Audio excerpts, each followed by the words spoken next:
राग करते नहीं, जिन्होंने राग द्वेष का त्याग कर दिया है, ऐसे वीत रागी से राग करना। हाँ तो माता जी, हम जब आएंगे आपके पास में, आप हमको पहचानोगे ना? हम आपके रिश्तेदार लगते हैं, तो आप हमको पहचानोगे तो सही ना? हे भगवान आत्माओं, मेरा रिश्ता जिससे है वो सब सिद्धालय में पहुंच गए हैं। तुमसे कहाँ रिश्ता है मेरा? कोई रिश्ता नहीं है। ये सब झूठे भ्रम है तुम्हारे। ये दैहिक रिश्ते अनंत काल से चले आ रहे हैं, इसमें कोई सार नहीं है। और कहते हो, कई लोग आकर के पूछते, माता जी आपने हमें पहचाना कि नहीं पहचाना? तो मुझे ऐसा लगता है मैं क्या जवाब दूँ। फिर भी कभी कभी तो मैं बोल ही देती हूँ। आज सबको सामूहिक में बता देती हूँ, तुम्हारी पहचान करके मुझे आखिर क्या मिलेगा बताओ? पीड़ा होती है। क्या करूं पहचान करके तुम्हारी? कदाचित तुमको पहचान लिया कि तुम वहां के हो, तो इससे मुझे क्या मिलेगा? मेरी इतनी देर ज्ञान भ्रमित रहेगा, मेरा ज्ञान भटकता रहेगा कि तुम कौन हो। हाँ तुम वो ही हो, वहां से आए।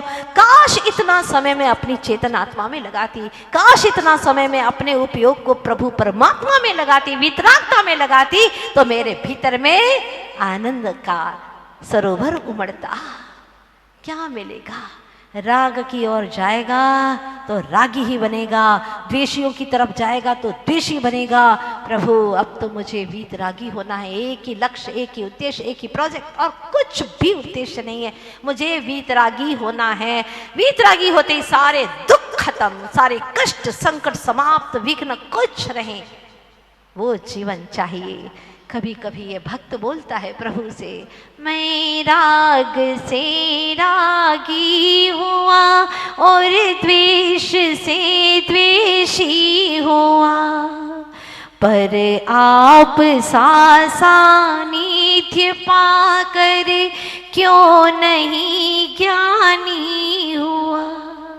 हे प्रभु परम वीतरागी, मुझे बताइए ना, मैं रागी को देखता हूँ, कोई मुझे राग की बात करता है तो मैं भी उसके राग में रागी हो जाता हूँ। वो कहे कि मैं तुमसे बहुत राग करता हूँ तो चेहरे पर राग उभरने लगता है, रोम रोम में राग पुलकित कर देता है। कोई कहता है मैं तुमसे बेहद नफरत करता हूँ तो हमारी आंखों में क्रोध आ टपकता है, हम भी उसके साथ में द्वेष करने लग जाते हैं। मैं राग से रागी हुआ, द्वेष से द्वेषी हुआ, पर आप सा सानिध्य पाकर क्यों नहीं ज्ञानी हुआ। प्रभु आप जैसा सानिध्य पाकर के मुझे ये बात समझ में नहीं आई कि जैसा रंग मिलता है मैं वैसा रंग जाता हूँ, जैसा सामने वाला मिलता है, जैसी संगत वैसी रंगत हो जाती है, जैसी संगति वैसी मेरी मति हो जाती है। तो भगवान आप जैसी की संगति मिली तो मेरी मति वैसी क्यों नहीं हुई? ये प्रश्न है मुझे। पूछा अपने अपने भीतर से कि ऐसा क्यों नहीं हुआ। भगवान कहते हैं, वत्स तूने मेरी संगति की ही कहाँ? तन से की है, वचनों से की है, मन और चेतन से तो की ही नहीं है। दुनिया के लोगों के साथ में चेतन आत्मा से, मन से संगति करता है। कभी अपनी चेतन आत्मा से बोला कि हे मेरे चेतन आत्मन, पूरे चेतनता से हम तुम्हें चाहते हैं। हाँ सिर्फ तुम्हें ही और कुछ नहीं, ओनली वन, बस तुम्हें ही चाहते हैं। जिस दिन अपनी आत्मा से इतना प्यार करना शुरू कर दोगे ना, संसार छूटने लगेगा, अपार संसार छूटने लगेगा। लेकिन आज तक नहीं हुआ। अब अपने आप को जानते ही नहीं है, इसीलिए तो हमने समय सार चुना है। लोगों ने कहा था हमसे, माता जी समय सार तो बहुत कठिन हो जाएगा, हम समझ ही नहीं पाएंगे। आपको कठिन लग रहा है क्या? अपनी ही तो बातें हैं, अपनी बात कठिन कैसे लगेगी? अरे छोटा बच्चा भी 4 साल का, अगर उसको स्कूल की फोटो दिखाई जाए तो वो कहेगा, ये देखो इस फोटो में मैं कहाँ हूँ बताओ, पूछता है, और वो छोटी सी उंगली लगा देता है, ये मैं बैठा हूँ। अगर इतने सैकड़ों बच्चों में से अपनी फोटो है तो वो पहचान जाता है, वो बताता है कि ये मैं हूँ। हर व्यक्ति को अपनी मैं की कहानी अच्छी ही लगती है, कौन अपने आप को अच्छा नहीं लगता। लेकिन आज तक आपने मैं के बहाने आपने तन से प्यार किया है, जो तुम्हारा नहीं था, ना है, ना कभी होगा। वो बिखर बिखर जाएगा, वो मिट मिट जाएगा। लेकिन जो निखरता है, सदा शाश्वत रहता है, वो मैं चेतन ध्रुव तत्व हूँ, ज्ञायक तत्व हूँ। बस उसी की पहचान करने के लिए ग्रंथराज को चुना है। आज बुनियाद है, आज भूमिका की बात है, तो सबसे पहला है मंगल यानी मंगलाचरण। दूसरा, 6 बातों का ध्यान रखना जरूरी है, कोई भी ग्रंथ पढ़ो। मंगल निमित्त, किसके निमित्त से यह ग्रंथ लिखा गया? भव्य जीवों के निमित्त से, हम जैसे जीवों के लिए यह ग्रंथ की रचना हुई, ताकि हम दुनिया की बातें छोड़ करके समय का सार समझ सके, अपने जीवन का सार, अपनी आत्मा का सार, आगम का सार पहचान सके। तीसरा हेतु है, इसका लक्ष्य क्या है, आखिर क्या करना चाहते थे अमृत कुंद कुंद स्वामी इसको लिख करके? अपनी ज्ञान, अपनी विद्वत्ता प्रकट करना चाहते थे? नहीं नहीं नहीं। अगर अपनी विद्वत्ता प्रकट करना चाहते होते तो लगभग 450 गाथाएं लिखी हैं, उन 450 गाथाओं में कहीं तो अपना नाम लिख देते ना, कहीं उनका नाम आया ही नहीं। ये तो जयसेन आचार्य की बलिहारी है, जो उन्होंने टीका लिखते समय ये लिख दिया कि यह गाथाएं कुंद कुंद स्वामी की हैं। आज एक भजन कोई लिखता है तो अपना नाम पिरो देता है अंतिम की पंक्तियों में, चाहे बने ना बने, छंद बने ना बने, लेकिन फिर भी पिरो देता है। इतना अहंकार है अपने कर्तृत्व का। लेकिन धन्य है कुंद कुंद स्वामी, ऐसे महान ग्रंथ को लिखने के बावजूद भी ओहो कहीं नाम नहीं। 84 पाहुड़ लिख दिए, उसमें सिर्फ ये एक पाहुड़ है समय पाहुड़, जिसका मूल नाम है समय प्राभृत, समय पाहुड़। ऐसे ऐसे 84 ग्रंथ लिखे हैं। वर्तमान में हमारे हाथ में 84 में सिर्फ 9 पाहुड़ ही हुए हैं, 9 पाहुड़ है। क्या ग्रंथ लिखे, निर्ग्रंथ जो ग्रंथ लिखते हैं, और ऐसे शुद्धोपयोगी जिन्हें दुनिया से कोई वास्ता नहीं, सिर्फ मुक्ति का रास्ता ही जिन्हें चाहिए, ऐसे महासंत अपने आप में लीन रहने वाले, इनका कोई बाहर का लक्ष्य नहीं, सभी भव्य जीवों का कल्याण हो और मेरा भी उपयोग स्वस्थ बना रहे। पहला बोलिए ना मंगल, दूसरा निमित्त, तीसरा हेतु, चौथा है प्रमाण और 5वां है नाम। इस ग्रंथ का नाम क्या है? समय सार। मूल नाम अगर इसको प्राकृत भाषा में देखें तो समय पाहुड़ है। सारी गाथाएं भी प्राकृत भाषा की है, संस्कृत में नहीं है, प्राकृत भाषा में। प्राकृत यानी प्रकृति की भाषा। जैसे आप लोग कहते पीहर जा रही है, पीहर क्या है? ये प्राकृत भाषा है। पितृघर, पितृघर बराबर पीहर, ऐसी ये प्राकृत भाषा है। आप कई शब्द प्राकृत भाषा में बोलते हैं आज भी, लेकिन आपको ज्ञात नहीं है। जब ये ग्रंथ पढ़ेंगे आपको बहुत कुछ अच्छा लगेगा, आपकी जुबान पावन हो जाएगी। 2000 वर्ष पूर्व लिखे महासंत, महायोगी, शुद्धोपयोगी, भावलिंगी संत भावी भगवान के माध्यम से लिखी गई गाथाओं का उच्चारण कर रहे हैं। अहो भाग्य है हमारा, ये रचना आज सार्थक हो गई। ग्रंथ को छुआ, ये हाथ सार्थक हो गए, पवित्र हो गए। आज ऐसे पवित्र ग्रंथ को स्पर्श करने के बाद में अब कोई गलत चीजों का स्पर्श नहीं करेंगे प्रभु, अर्थात गलत शब्द का उच्चारण नहीं करेंगे। इस तरह की भावना भाई है। तो अंतिम है मंगल, निमित्त, हेतु, प्रमाण, नाम। नाम क्या है? इस ग्रंथ का नाम क्या है? समय सार। अब अंतिम बात है कर्ता। कर्ता कौन है इसके? कुंद कुंद स्वामी। क्यों नाम पड़ा कुंद कुंद? इसके बारे में हमें कुछ थोड़ा सा इतिहास बहुत ढूंढने के बाद में प्राप्त हुआ। एक व्यक्ति को जिन धर्म से भारी द्वेष था, बहुत द्वेष था, विद्वेष था, और साधु को देख लेता तो भयंकर ही द्वेष उमड़ पड़ता। तो क्या हुआ? कुंद कुंद स्वामी ध्यान तपश्चर्या में सदा लीन रहते, ज्ञान ध्यान तपो रक्त, ये उनके जीवन की ही परिभाषा थी।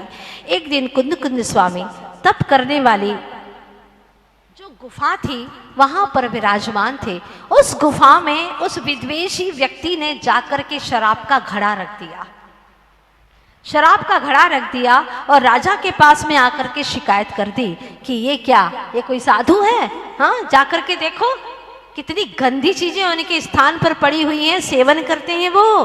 हाँ, कहाँ पहुंचे हुए साधु और कहाँ दुर्व्यसन का दोष लगाने वाला वो पापी जीव राजा के पास में जाकर के बोल करके आया। राजा ने आज्ञा दी, जाओ सैनिकों, वहां जाकर के देखो उन्होंने ऐसा छद्मवेश क्यों धारण कर रखा है, जाकर के देखो उनकी गुफा में। गुफा में जाकर के देखा तो चमेली के फूलों से भरा हुआ था पूरा घड़ा। सैनिकों ने देखा ये तो महाझूठ है, इतना बड़ा झूठ। उस गुफा में प्रवेश करते ही चमेली के फूलों की सुगंध आ रही है और ये कह रहा है कि शराब। पूछा कहाँ है वो शराब का घड़ा? उसने कहा कि ये रखा है, घड़ा तो यही है, लेकिन इसमें तो चमेली के फूलों की खुशबू आ रही है। ये क्या बात है, ये क्या चमत्कार कैसे घटित हो गया? फिर उसने दूसरे दिन भी ऐसा ही किया, तीसरे दिन भी ऐसा ही किया। अब तो गुफा में और ज्यादा चमेली के फूलों की खुशबू फैलने लगी। राजा को बात समझ में आ गई, ये विद्वेषी है और ये संत को बदनाम करना चाहता है। मुल्क में ऐसे भी पापी जीव रहते हैं जो धर्म और धर्मात्माओं को बदनाम करना चाहते हैं, धर्म को समाप्त करना चाहते हैं। ऐसे भी पापी जीवों की कमी नहीं है। तो राजा ने उसको दंड दिया, उसको फांसी की सजा दी जाए। मुनिराज ने अपनी ध्यान मुद्रा छोड़ दी और कहा इसे क्षमा कर दो। राजा ने क्षमा कर दिया। फिर वह व्यक्ति कहता है, महाराज राजन, घटना तो बहुत बुरी घटना थी, ये मैंने ही पाप किया है, लेकिन धन्य है ये संत नहीं, इस धरती के भगवंत है, भगवंत है। और उस दिन से उस पापी जीव ने हमेशा हमेशा के लिए पाप छोड़ दिया, व्यसन छोड़ दिए और हमेशा जीवन में सत्य वचन कहूंगा ये संकल्प लिया। साथ ही जैन धर्म को स्वीकार करता हूं। राजा सहित उस व्यक्ति ने जैन धर्म को स्वीकार कर दिया और कुंद कुंद स्वामी की भक्ति में लीन हो गए। उनका नाम कोंड कुंद था। क्या था? कोंड कुंद। कोंड कहते हैं शराब को, कोंड कहते हैं शराब को, वह वहां की भाषा है साउथ की। कोंड यानी शराब, और शराब के स्थान पर कुंद यानी पुष्प बन जाते हैं, इसलिए उनका नाम पड़ गया था कोंड कुंद। ये वही कुंद कुंद स्वामी है जिन्होंने समय सार ग्रंथ को रचा है। लिखने का लक्ष्य था हम जैसे पतित जीव पावन हो सकें। हमारा बहुत बड़ा सौभाग्य है। आज तो हमने मंगलाचरण गाया है, लेकिन कल हम अंदर में प्रवेश करेंगे। इस मंगलाचरण के भीतर में क्या है, कितनी गहराई है और हमें कहाँ तक ले जाना चाहते हैं। आज मैंने आपके 15 मिनट ज़्यादा ले लिए, लेकिन कल से पूरी कोशिश करेंगे कि 9:30 बजे आपको विदाई दे सके यहाँ से, ताकि आप सभी अपने अंतर जगत की यात्रा का प्रयाण कर सके। आज का बहुत अच्छा सुखद शुभारंभ हुआ है और मुझे आपके चेहरे देख करके लग रहा है ये समय साल तो इतना सरल है, इतना सरल है। ओहो, तत्वार्थ सूत्र से भी सरल लग रहा है, 6 ढाला से भी सरल लग रहा है। क्यों नहीं लगेगा? अपनी आत्मा की कहानी है, अपनी कथा है, अच्छी ही लगेगी। और शनि शनि जल्दी मत करना कि माता जी जल्दी से सारा ग्रंथ पढ़ा दे। हो सकता है एक श्लोक 5 दिन भी चले, 10 दिन भी चले, कोई जल्दी नहीं है। हमें तो गहराई से चलना और अपने भीतर के सारे वीक पॉइंट को उठा करके अलग कर देना है और आगे आगे बढ़ना है। चलेगा, चलते हैं। इसी में शायद स्तुति है, निकाल लीजिएगा। हूँ चैतन्य चिदानंद धाम, जानन देखन मेरा काम। हूँ पीछे लास्ट में देखिए, है या नहीं है? निज से निज की हो पहचान, लीन रहो निज में अविराम। हो जाऊं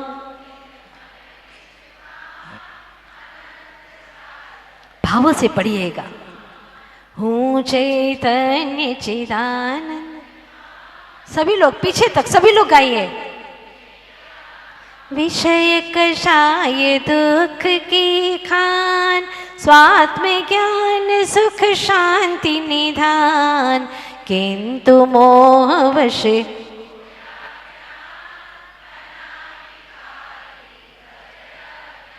हूँ चैतन्य चिदानंद धाम, पर को निज का करता जान, निज को पर का करता मान।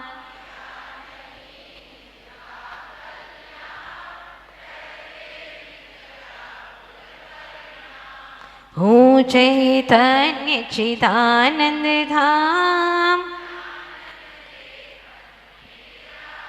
समय सार का करके पान। प्रकट हो या निज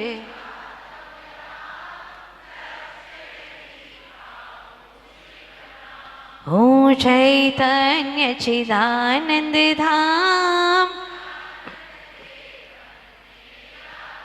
निश्चय नय से हूँ भगवान। पूर्ण स्वयं में तू गुण खान, विद्या गुरु का कर गुणगान।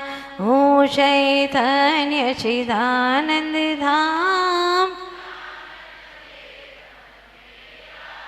श्री 24 तीर्थंकर भगवान की, आचार्य गुरुवर्षि विद्यासागर जी महाराज की, श्रीमद कुंद कुंद आचार्य देव की।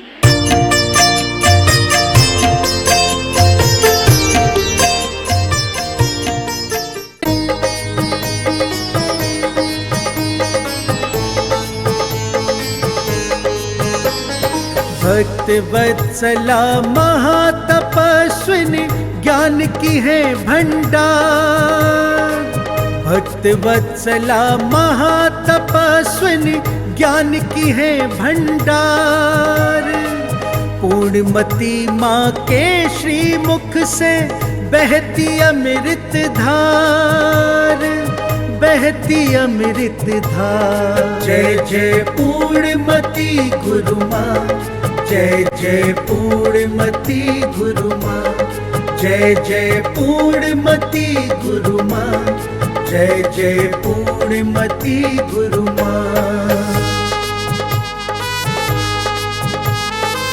लगे प्रभु स्वयं बोल रहे हैं, ऐसी माता की वाणी। सुनकर इनके शब्द अलौकिक, मंत्र मुग्ध होते प्राणी, मंत्र मुग्ध होते प्राणी। शब्द शब्द में छिपा है जिनके मोक्ष ज्ञान का सार, मोक्ष ज्ञान का सार। जय जय पूर्णमती गुरु माँ, जय जय पूर्णमती गुरु माँ, जय जय पूर्णमती गुरु माँ, जय जय पूर्णमती गुरु माँ।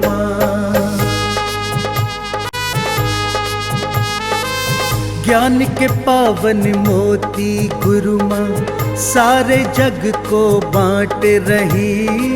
अपनी वाणी से भक्तों के दुख कष्टों को काट रही, दुख कष्टों को काट रही। करें अनुसरण आओ इनका, करने स्वयं उद्धार, करने स्वयं उद्धार। जय जय पूर्णमती गुरु माँ, जय जय पूर्णमती गुरु माँ, जय जय पूर्णमती गुरु माँ, जय जय पूर्णमती गुरु माँ। माता के पावन श्री मुख पर तेज सूर्य सा राजित है। करुणामयी के दिव्य ज्ञान से ये संसार प्रकाशित है, ये संसार प्रकाशित है। जिन वाणी चैनल का माँ को नमन है बारंबार, नमन है बारंबार। जय जय पूर्णमती गुरु माँ, जय जय पूर्णमती गुरु माँ, जय जय पूर्णमती गुरु माँ, जय जय पूर्णमती गुरु माँ।